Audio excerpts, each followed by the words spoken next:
Buenas, mi nombre es Carlos Corrales.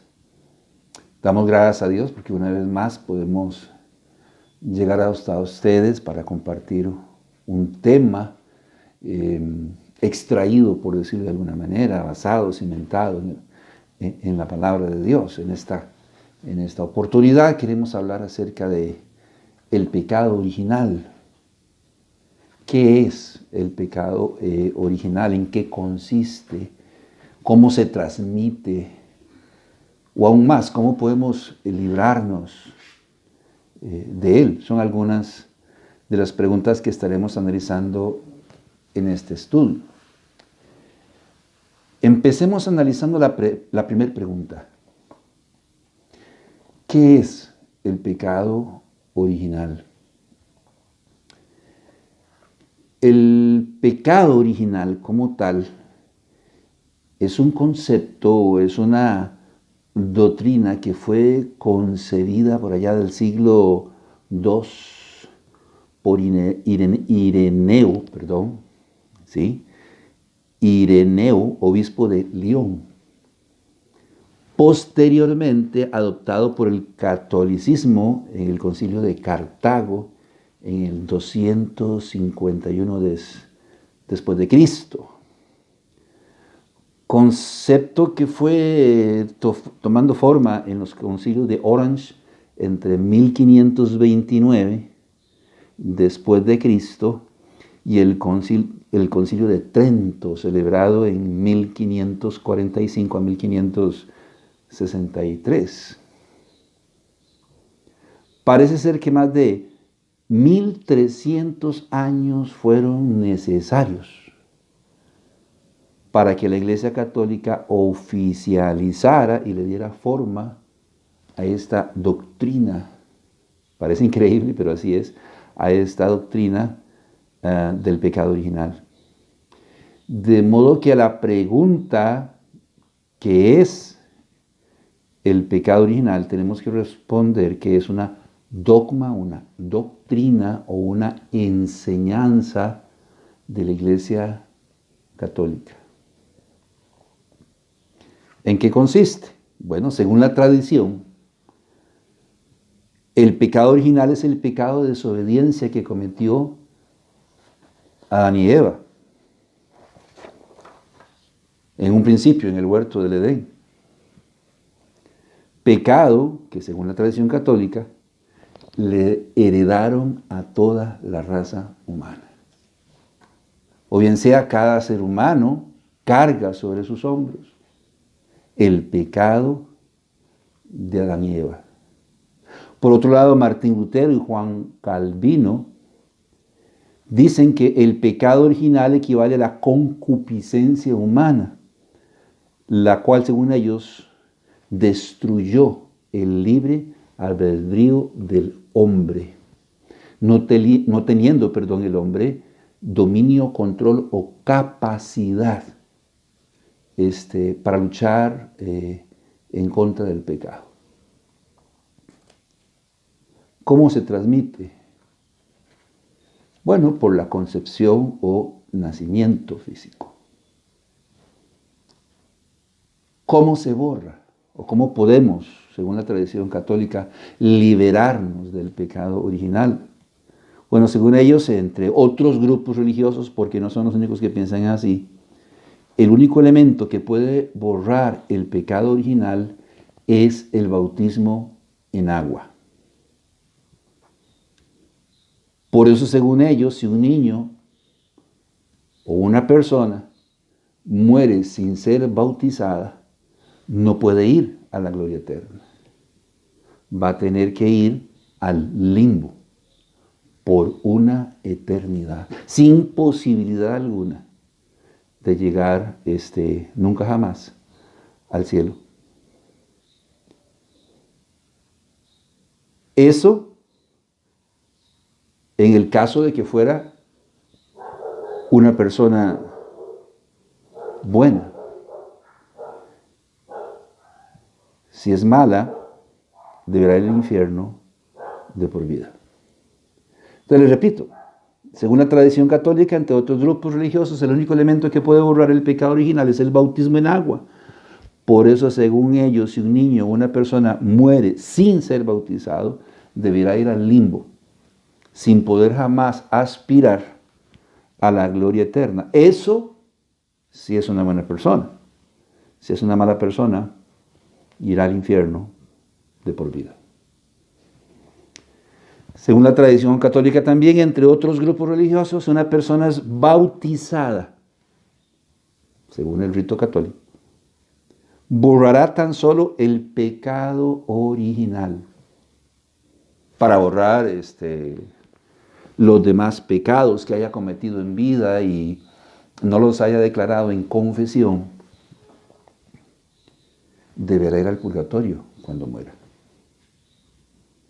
¿Para qué? Bueno, para purgar sus pecados y poder así en algún momento ingresar a la gloria eterna. Para eso aquí en la tierra, sus familiares y seres queridos también tendrán que pagar una que otra misa. ¿Qué dicen las Sagradas Escrituras acerca de todo esto?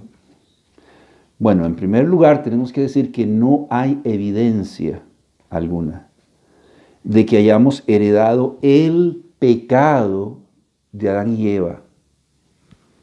O bien sea, no hay evidencia, de que nosotros carguemos con el pecado de nuestros primeros padres. De lo que sí hay evidencia es de que heredamos de ellos una naturaleza pecaminosa, o bien sea la capacidad o esa inclinación natural hacia hacer el mal.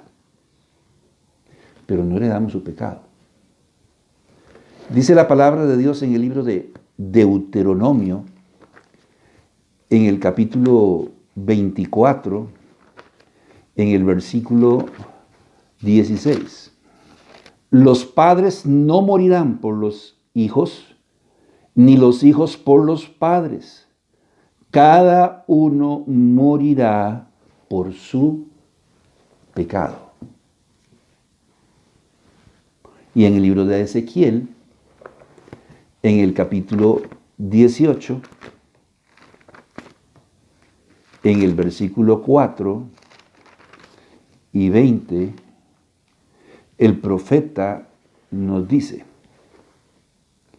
y aquí que todas las almas son mías, como el alma del Padre, así el alma del Hijo es mía.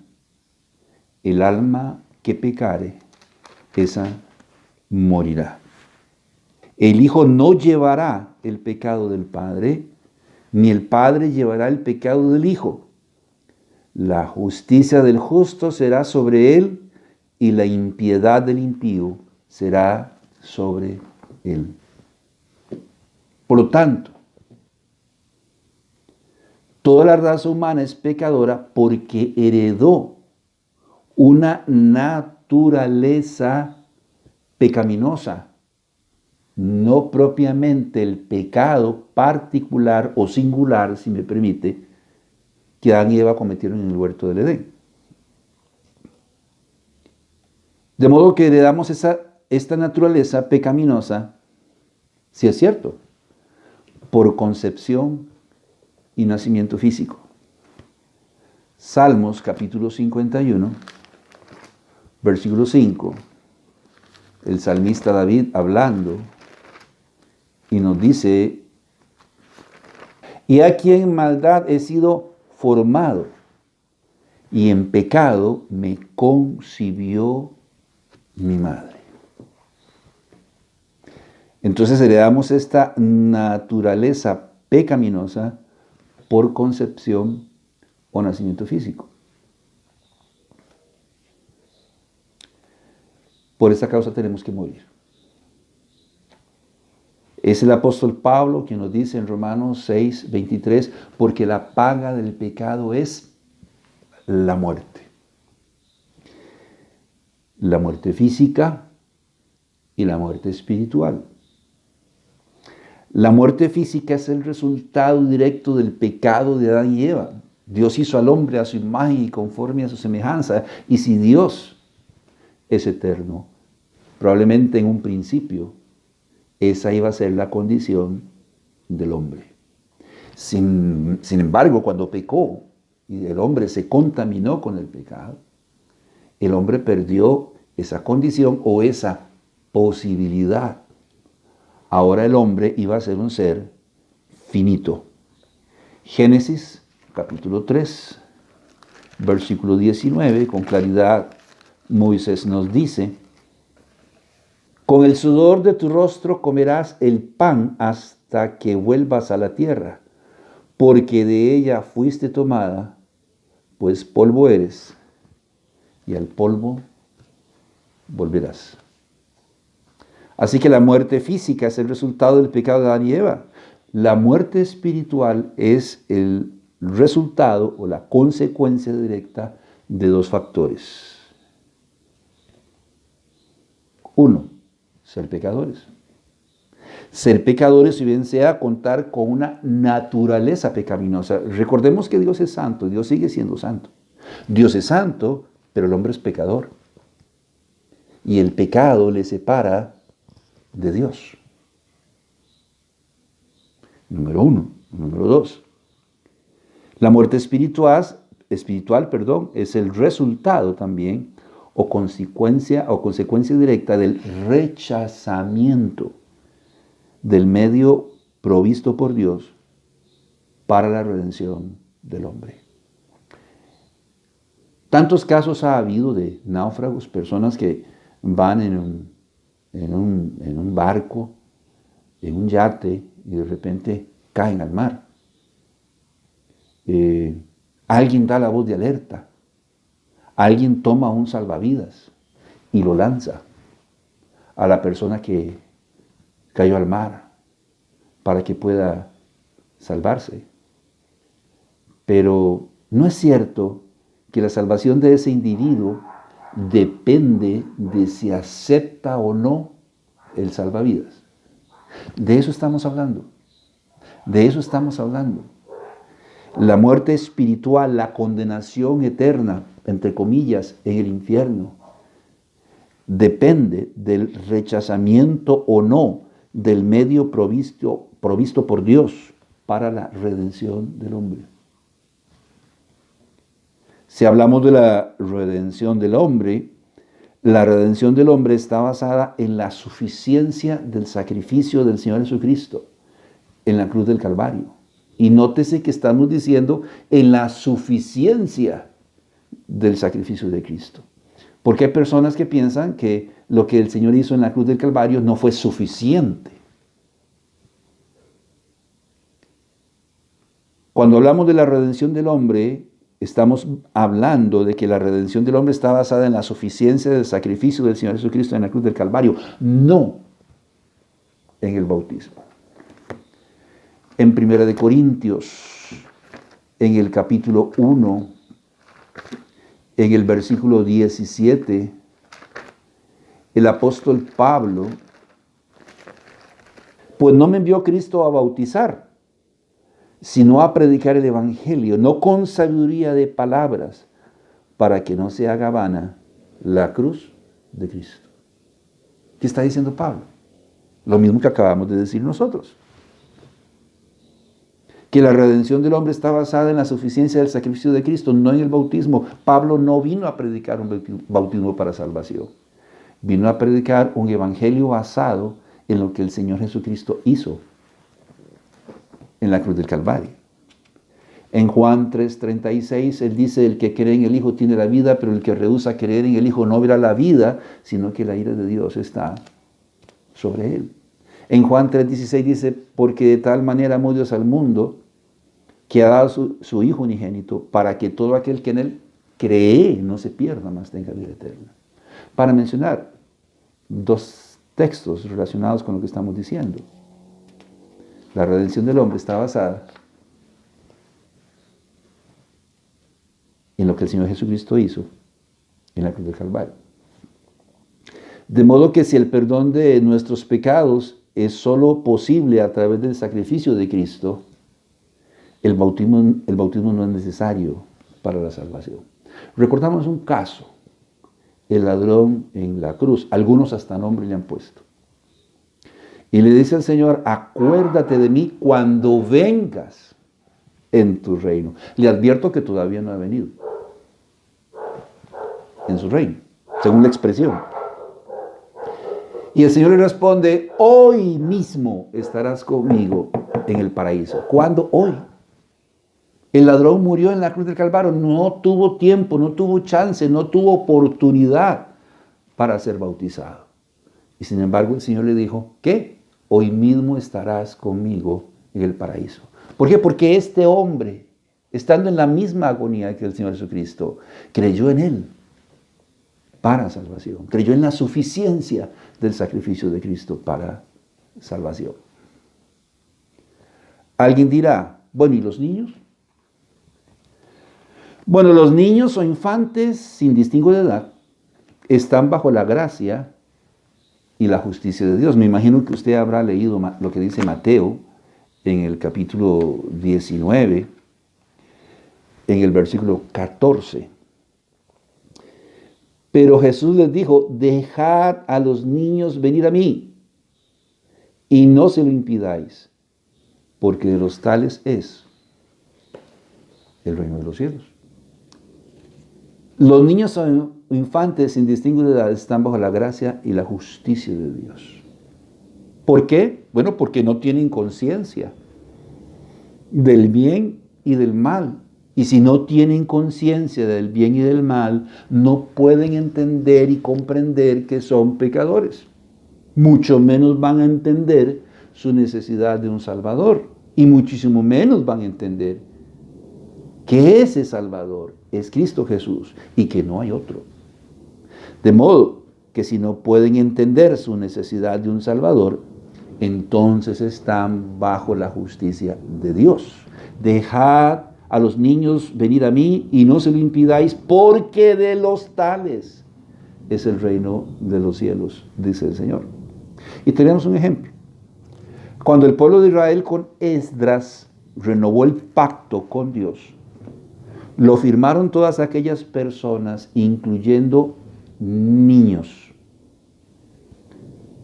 con comprensión y discernimiento. También lo firmaron niños, sí, lo firmaron niños, pero que tenían comprensión y discernimiento. Nehemías, capítulo 10, versículo 28. Primero los firmaron los líderes, los sacerdotes, etc. Y dice aquí en Nehemías 10:28. Y el resto del pueblo, los sacerdotes, levitas, porteros y cantores, los sirvientes del templo y todos los que se habían apartado de los pueblos de las tierras a la ley de Dios, con sus mujeres, sus hijos e hijas, todo el que tenía comprensión y discernimiento.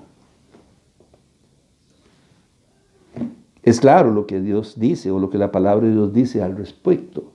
De modo que una persona para ser salva lo que tiene que hacer es ejercitar varias cosas. Tiene que ejercitar, número uno, su fe, puesto que la salvación es por fe. Porque por gracia sois salvos por medio de la fe, y esto no es de vosotros, pues es don de Dios.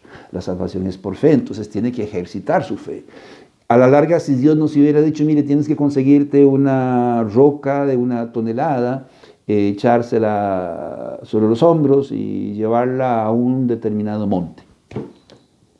Bueno, una roca de 1 tonelada, oígame, eso se requiere fe. Pero no fue eso lo que nos dijo. No nos dijo que teníamos que bautizarnos para ser salvos. No nos dijo que teníamos que golpearnos o sajarnos el cuerpo con un cuchillo. Pero si nos hubiera dicho eso, hubiésemos tenido que creerlo. Ahora bien, Él nos dice que la salvación es por gracia y por fe, en la suficiencia del sacrificio del Señor Jesucristo en la cruz del Calvario. Número 1. Número 2. Tenemos que ejercitar, óigame bien lo que le voy a decir, nuestro libre albedrío. Puesto que Dios no obliga a nadie, una decisión requiere del uso de la razón, de comprensión, de discernimiento, para entender, como ya dijimos, que somos pecadores, que vamos camino al infierno, que necesitamos un Salvador y que ese Salvador es nuestro Señor Jesucristo. El razonamiento es un proceso de evaluación de información. Entonces, en primer lugar, necesitamos ejercitar nuestra fe y en segundo lugar, necesitamos ejercitar nuestro libre albedrío y tomar una decisión. ¿Tomamos el salvavidas o lo rechazamos? La palabra de Dios es clara en decir, una vez más, y lo diremos muchas veces más, en el libro de Hechos, en el capítulo 4, en el versículo 12. Y en ningún otro hay salvación, porque no hay otro nombre bajo el cielo dado a los hombres en quien podamos ser salvos. En ningún otro hay salvación. No hay nadie más.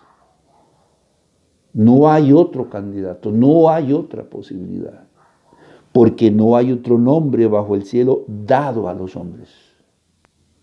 Cuando el Señor determinó que había que pagar un sacrificio por la salvación y la redención de los hombres, no se halló otro capaz o suficiente o que reuniese los requisitos necesarios para que pudiese morir en la cruz del Calvario.